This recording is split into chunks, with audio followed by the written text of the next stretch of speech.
Let me tell y'all something. I've been driving trucks for years now, hitting these highways state to state, making my money and living my life. Now I'm married with 3 kids, and when you out here on the road, it gets lonely.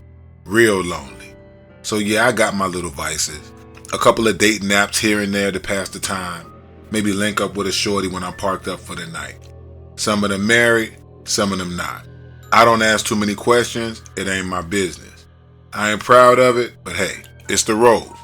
Anyway, one night I posted up in some little truck stop out in the middle of nowhere.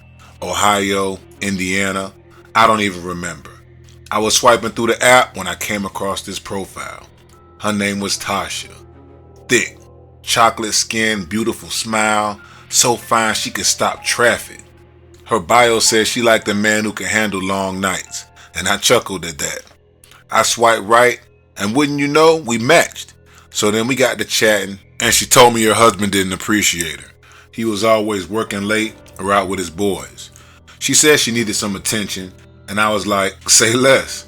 So she told me where she lives. She's about 30 minutes from where I was parked, so I agreed to meet her in this motel down the road. Standard procedure for me. No strings, no stress. Take her to Pound Town and bounce, you feel me? When I pulled up to the motel, something already felt off. The lot was dead empty, except for this old beat up car that looked like it hadn't moved in years. The neon sign from the motel was half burnt out, flickering like a strobe light. But I didn't think much of it. I text Tasha, and she hit me back with room number 13. Now I don't believe in superstitions and none of that, but room 13? I paused for a second. My dumb ass brushed it off and headed inside anyway. When I got to the room, the door was cracked open just a little. I knocked trying to be polite, and her voice came from the inside. Come in, baby, I'm ready for you. Her voice was soft, almost like a whisper, and it made my skin tingle. I stepped inside, and there she was, sitting there on the edge of the bed in this red silk robe. She looked just as fine as her pictures, but there was something in her eyes, like she wasn't all there. I figured she was just nervous, so I smiled, trying to put her at ease. We talked for a minute, but it felt weird. She kept asking me these odd questions like, do you believe in karma? And do you ever feel like someone's watching you? I laughed it off, but the vibe was throwing me, man. Still, I wasn't about to bounce. When I went to sit next to her, the lights in the room started flickering. And I swear I heard something, like a man's voice. It was faint, like it was coming from the walls, whispering something I couldn't make out. I stopped mid-step. You hear that? I asked, looking around. She just smiled, but it wasn't a regular smile, you know? It was a cold, empty smile, like she knew something I didn't. It's just the wind, baby, she said, patting the bed next to her. Come sit down. Against my better judgment, I sat down. But as soon as I did, the air in the room got heavy, like I couldn't breathe right.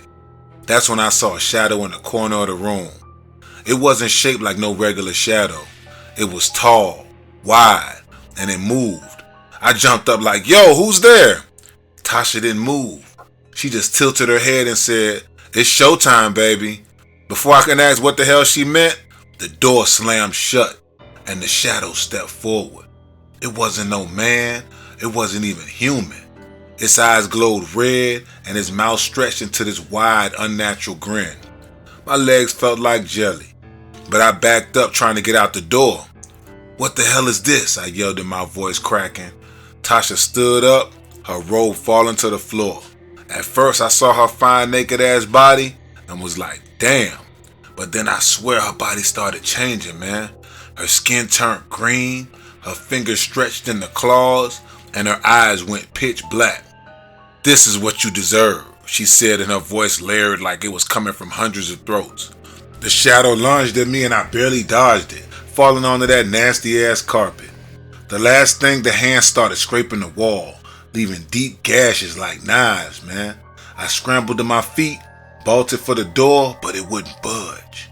You can't outrun fate, baby, Tasha said, and her voice echoing in my head.